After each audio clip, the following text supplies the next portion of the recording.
To prevent information asymmetry, there are also event-based disclosures of material events or information, such as disclosure of material events within the specified timeline, disclosure of events which may have material impact on the performance or operations of the listed entity. Such disclosures ensure that the stakeholders have equal access to material facts and information related to companies' operations and performance.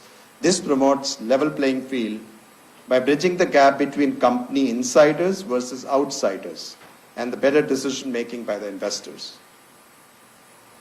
So some regulatory measures, instances of false, inadequate, inaccurate, misleading and delayed disclosures of material information by listed entities leads to information asymmetry in the market.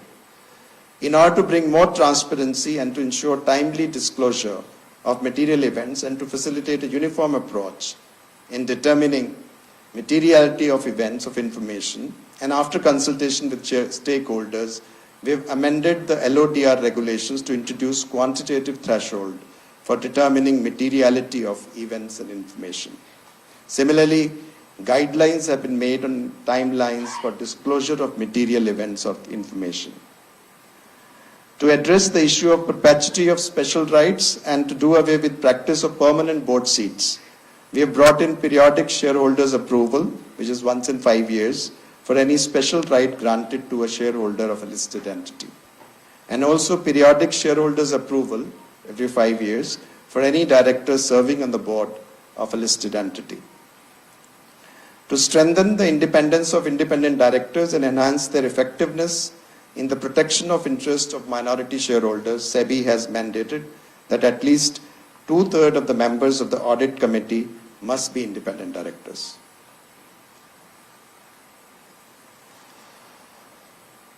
Now, the ease of doing business is important, and there have been some initiatives recently. To promote ease of doing business, SEBI has introduced single filing system for listed entities. Tech-enabled single filing system now eliminates the requirement of filing the same document across multiple exchanges. With the advent of technology, there is substantially reduced reliance on newspapers for getting information on financial results. Thus, to reduce the compliance burden, SEBI has made it optional for listed entities to publish detailed newspaper advertisement with regard to disclosure of financial results in newspapers. Further, to promote ease of doing business, timelines for disclosure of outcome of meeting of the board of directors that concluded after trading hours has been increased to 3 hours from earlier 30 minutes. Similarly, the timeline for disclosure of litigations or disputes involving claims against the listed entity has been increased to 72 hours from 24 hours earlier, subject to maintaining such information in structured digital database. And recently, we have provided flexibility for companies by allowing either assessment or assurance of BRSR core disclosures. This reduces compliance burden while ensuring credibility of data reported under BRSR core.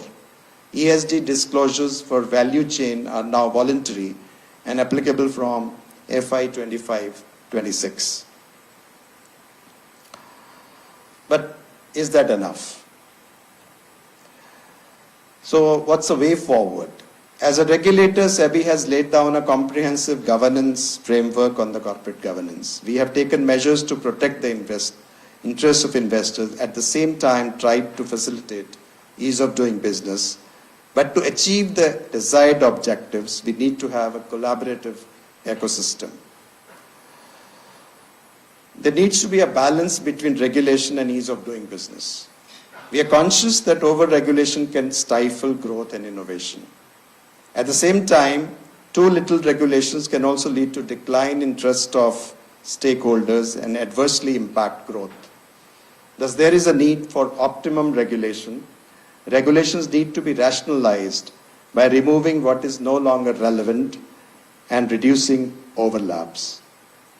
Stable and adequate financial regulation can help in creating a high-trust environment, increase attractiveness for investors, and promote economic growth. What we can do about effective self-regulation by entities. We need to move from a thinking of minimum compliance to maximum governance. Boards must rise above routine and ask difficult questions, and auditors and independent directors must act as gatekeepers of integrity.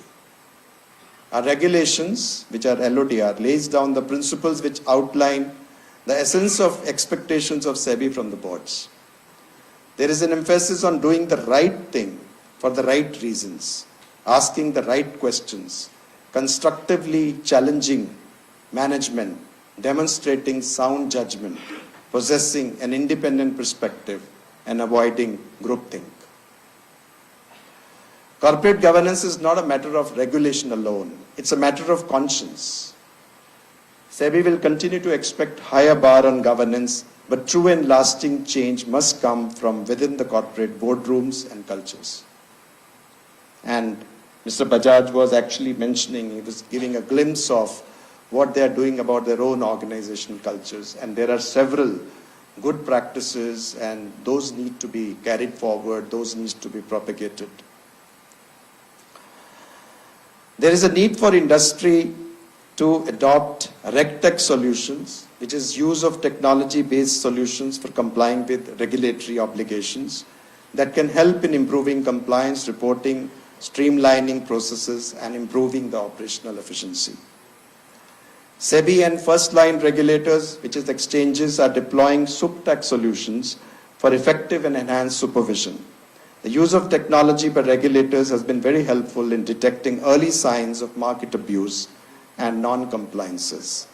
Harnessing technological advancements could further reduce the potential blind spots, market misconduct, and instill a culture of continuous compliance amongst regulated entities. The governance is not about ticking boxes. It's about building institutions that can be trusted for years and decades. It's not an easy path, as it involves sacrificing some short-term gains. But it is the only path to have a sustainable growth and development of a corporate. At the end, I would urge all of you, corporates, directors, professionals, and investors, to be active partners in building a stronger governance ecosystem. Thank you. Jai Hind.